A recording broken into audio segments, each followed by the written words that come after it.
Was Noah's Ark big enough for every animal? Imagine trying to fit all the animals of the world into one boat.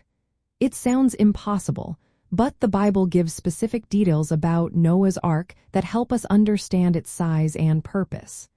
The ark measured 300 cubits long, 50 cubits wide, and 30 cubits high. A cubit is about 18 to 20.4 inches, so the ark was roughly 450 to 510 feet long, about 75 to 85 feet wide, and around 45 to 50 feet tall. That's about 1.5 football fields long and as tall as a 3 or 4-story building.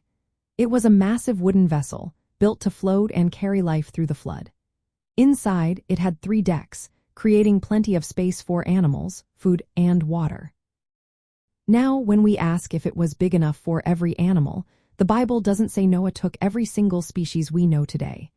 Instead, it talks about kinds of animals. A kind is like a broad group, similar to a family or genus in biology.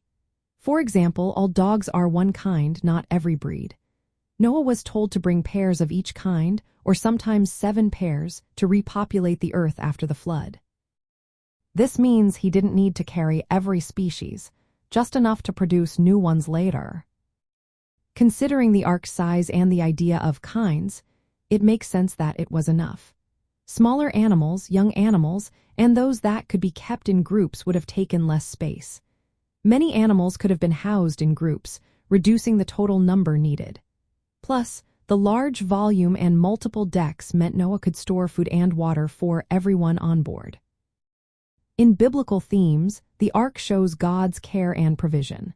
The detailed measurements highlight how God gave Noah clear instructions, emphasizing obedience and trust.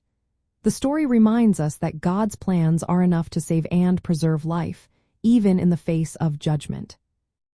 So, based on the biblical account, the ark was large enough for the animals it needed to carry. It wasn't about every single species but about the kinds that could be used to restore life after the flood. This story encourages us to trust God's guidance and remember His care for all creation.